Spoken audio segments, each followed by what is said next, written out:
Het jy al agtergekom dat geloof nie altyd dieselfde voel nie? Daar is tye wanneer dit net natuurlik is om die Here te vertrou, wanneer dit net lekker is om hom voluit te dien. En dan is daar tye wanneer geloof swaar voel, wanneer dit moeite is om Bybel te lees, wanneer gebed traag raak. Want geloof gaan deur seisoene. En dis vandag oor hierdie seisoene wat ek gaan praat. Ek onthou toe ek as jong predikant vir die eerste keer in 'n gemeente gekom het, na 7 jaar se studies, was ek so opgewonde en so excited, ek moet sê opgesaai om vir die Here te werk, voltyds vir hom te werk. Ek kon amper nie my entoesiasme bedwing nie. En ek het gedink, wow, ek gaan berge vir die Here versit. En toe kom ek in die gemeente. En een van die goed, ja, daar was nog 'n paar ander goed wat ek dalk nie van gehou het nie, maar die een groot ding wat ek nie van gehou het nie, was ek moes huisbesoek doen. Nou, ek het niks daarteen dat dominees mense by hulle huise gaan besoek nie. Inteendeel, ek dink is baie belangrik, maar soos ons dit moes doen, het dit vir my glad nie gewerk nie. Die kool was nie die sous werd nie, want ek moes elke aand my tyd, in plaas van om saam met my gesin te kon tyd spandeer, moes ek elke aand uitgaan na gemeentelede toe en hulle gaan besoek. En wanneer ek aan hulle deur klop en hulle die deur oopmaak en sien hoe dis die dominee, kon ek sommer die teleurstelling op hulle gesigte sien, want hulle was besig om na hulle gunsteling TV-program te kyk. Hulle was nie lus om saam met die dominee nou te kuier en hulle harte teenoor hom oop te maak nie. En dan wanneer mense daar gesit het, het hulle baie keer nie hulle harte oopgemaak nie, soos ek gesê het, want die probleem wat hulle gehad het in hulle lewe, het saam met hulle daar in die sitkamer gesit voor die dominee, want dit was hulle man of hulle vrou of hulle kinders, en daarom het hulle liewer stil gebly. En natuurlik het huisbesoek die vals idee by mense gebring, dat hulle saak nou met die Here vereers weer reg is, want die dominee was mos darm hier gewees, so ek is nou eers weer alright. So, ek het niks van huisbesoek gehou nie, alhoewel ek dink is verskriklik belangrik dat gemeentepredikante by hulle lidmate moet uitkom, wanneer hulle siek is, wanneer hulle nood het, wanneer hulle behoefte het, 'n probleem het. En wanneer daar nuwe intrekkers kom, gaan besoek die mense, sodat jy weet waar hulle bly, wat hulle omstandighede is. Dis belangrik. Maar formele huisbesoek, dit was vir my 'n halfe mors van tyd gewees. En na 3 jaar of so, het ek gevoel ek kon my tyd baie beter spandeer het in diens van die Here. En waar ek aanvanklik verskriklik entoesiasties was, en ek op 'n hoogtepunt was om vir die Here te werk, het ek nou skielik traag en tam en lam gevoel. Verstaan my mooi, ek het nie my geloof verloor nie, ek het nog steeds in die Here geglo, ek was nog steeds baie lief vir die Here. Ek het net so 'n bietjie entoesiasme verloor. En dit is hoe geloof werk. Geloof is nie konstant presies dieselfde elke dag van jou lewe nie. Geloof is meer soos 'n oseaan, daar is groot golwe, dan is jy bo en dan is jy onder. Dan is jy bo op die kruin en dit voel vir jou, jy kan alles doen vir die Here. En dan met tye is jy hier onder en dan kyk jy op en dan lyk die branders en die golwe net vir jou te groot en te veel. Onthou julle vir Elia? In 1 Konings daarvan hoofstuk 17, 18 en 19 lees ons van Elia, een van die grootste profete waarvan ons in die Bybel lees. Elia is die man wat vir 'n seun gebid het en hy het lewendig geword nadat hy gesterf het. Elia is die een wat vir die weduwee gesê het, gaan skep maar die meel uit jou kruik uit en gaan gooi maar die olie. Dit sal nie ophou nie. Solank die droogte in die land is, sal die Here vir jou voorsien, en die Here het voorsien vir meer as 3 jaar lank. Elia is ook die ou wat na koning Agab toe gegaan het en vir hom gesê het, Agab, jy is op die verkeerde pad, daarom bring die Here droogte in die land, vir 3,5 jaar gaan dit glad nie reën nie. En toe het hy na die koning toe gegaan, toe die tyd om was, en toe sê hy vir die koning, roep die hele Israel op die Karmelberg bymekaar, laat ons nou die saak uitmaak. En toe die volk Israel op Karmelberg bymekaar kom, toe sê Elia, julle moet vandag kies, as God, God is, as die Here God is, dan moet julle besluit om hom te glo en hom te dien.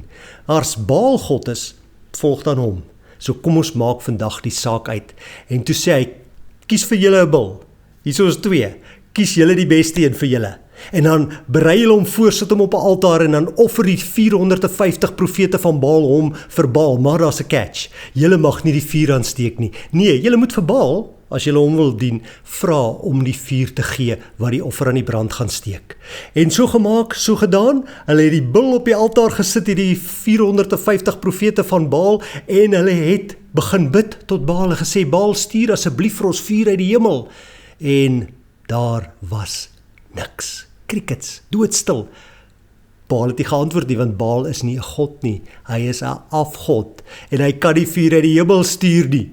En Elia het hulle begin terg en begin spot en gesê, miskien moet julle 'n bietjie harder praat, dalk slaap al, dalk is hy met vakansie. Dis hoekom hy nie antwoord nie, dis hoekom hy julle nie hoor nie.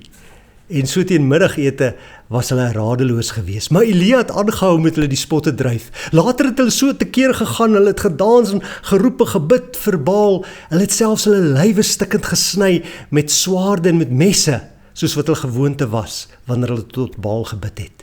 Maar Baal het nie geantwoord nie, want hy is nie God nie, hy is 'n afgod. En toe sê Elia, toe dit antwoord, okay, julle het julle kans gehad, die hele dag lank het julle probeer dat Baal die vuur aan die brand steek. Nou, hier is my offer aan die Here God, want ek weet, hy is die lewende God, en hy sal antwoord met vuur uit die hemel. Maar voordat ek bid en vir God vra om die offer aan die brand te steek, wil ek hê julle moet eers 'n sloot rondom die altaar grawe. En dan moet julle 4 kanne vat, vol water maak en die offer nat gooi. En hulle doen dit, en die water loop oor hierdie bul wat geoffer gaan word.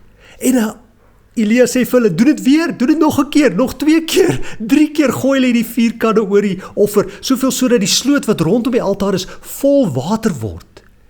En toe sê Elia, Here, hier is die offer. Antwoord asseblief met vuur uit die hemel. En Here tref die offer, die vuur kom en die offer verbrand en die vlamme lek selfs die water in die voor rondom die altaar op. Want God is getrou en God is almagtig, hy kan dit doen. En dan sê Elia vir die koning, jy beter haastig maak om by die paleis te kom, want die reën is op pad. En hy vra vir sy slaaf, sien jy al 'n wolkie? En die slaaf sê nee, en 7 keer vra hy vir die slaaf, sien jy al 'n wolkie? En dan die 7de keer sê die slaaf vir hom, ek sien 'n wolkie omtrent so groot soos 'n mens se hand. En dan sê Elia vir hom, nou moet julle wikkel, want die reën kom, die groot reën kom, God gaan die droogte breek, en dit gebeur ook so. En dan hoor Isebel, koning Agab se vrou, van hierdie verwikkelinge wat op die berg Karmel plaasgevind het. En sy is woedend kwaad vir Elia, omdat Elia haar hele Baal aanbidding tot niet gemaak het. En sy stuur vir Elia 'n boodskap en sê vir hom, so seker as die gode leef, so seker kan jy vandag weet, ek gaan nie rus voordat jy nie doodgemaak is nie. En dan, wat doen Elia? Lag het af, want ek bedoel, die gode bestaan nie, die gode kan daar nie help nie.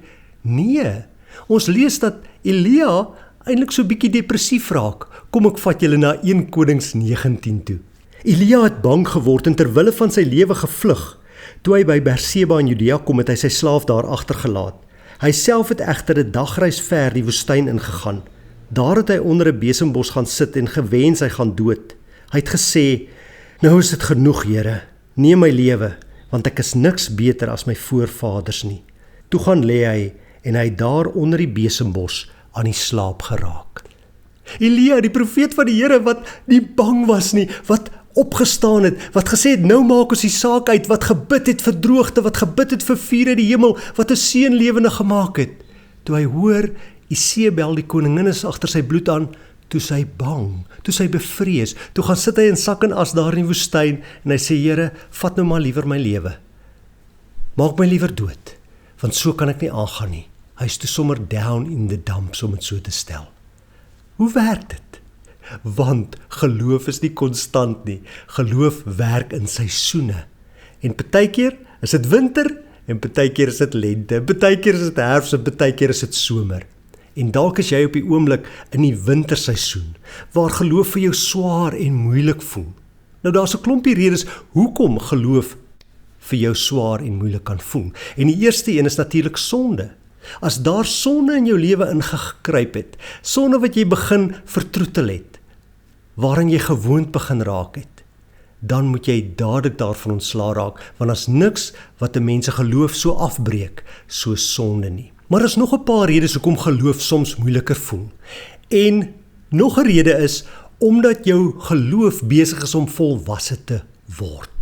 Wanneer 'n mens se geloof jonk is, dan is jy baie meer emosioneel, dan is jy baie meer afhanklik van hoe jy voel.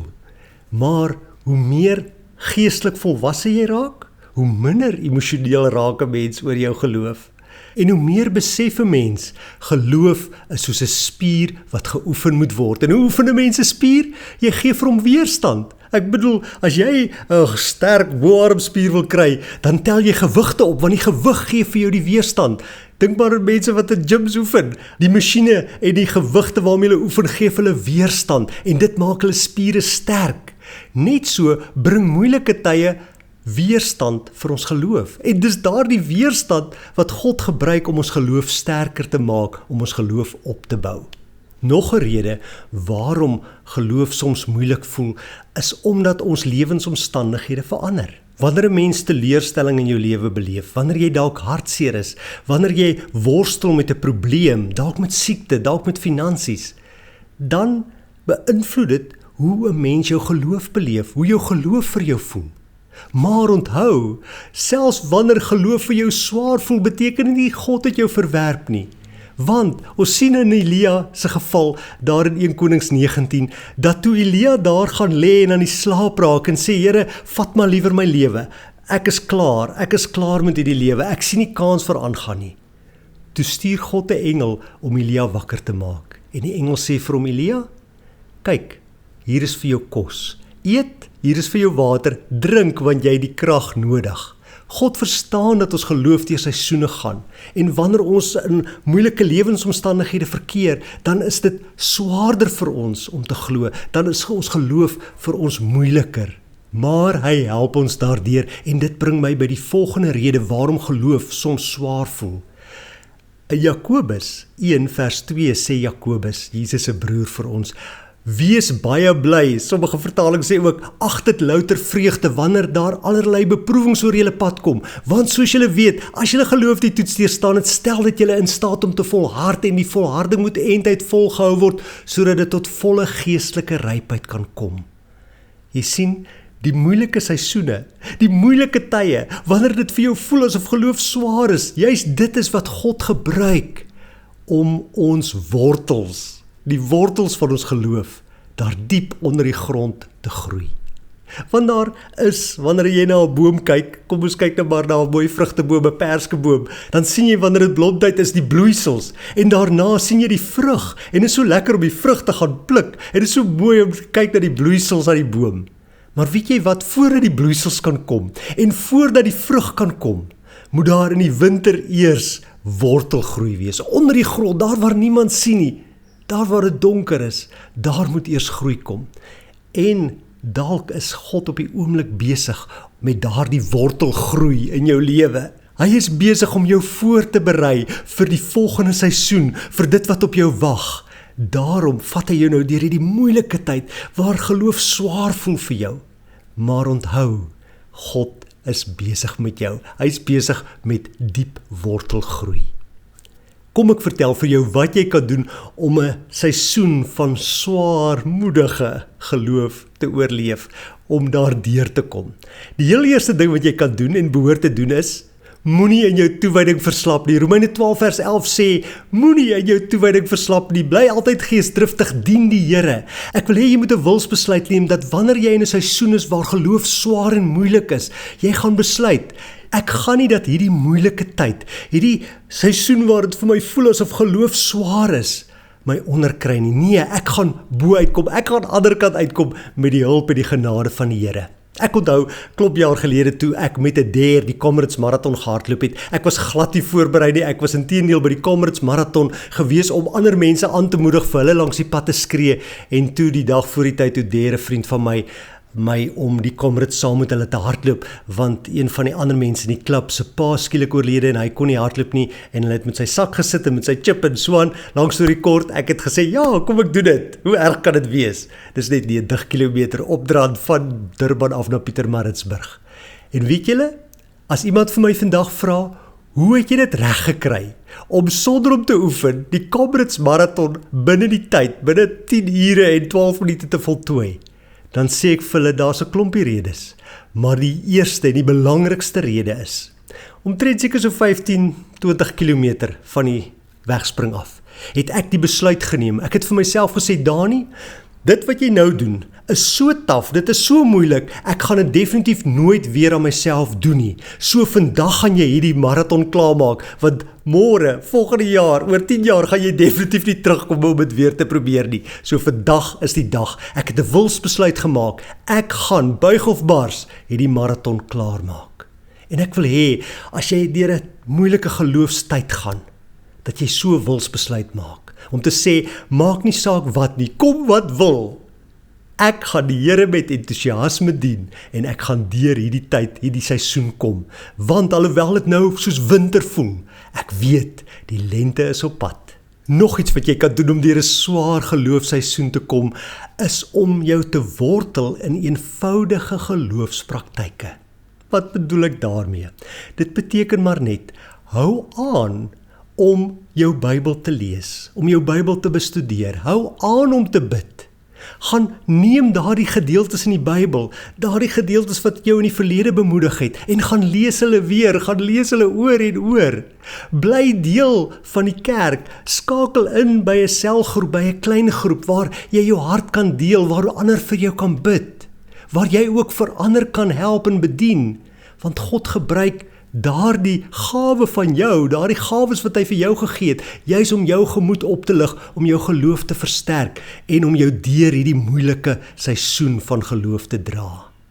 So, hou vas en bly gewortel in eenvoudige geloofspraktyke.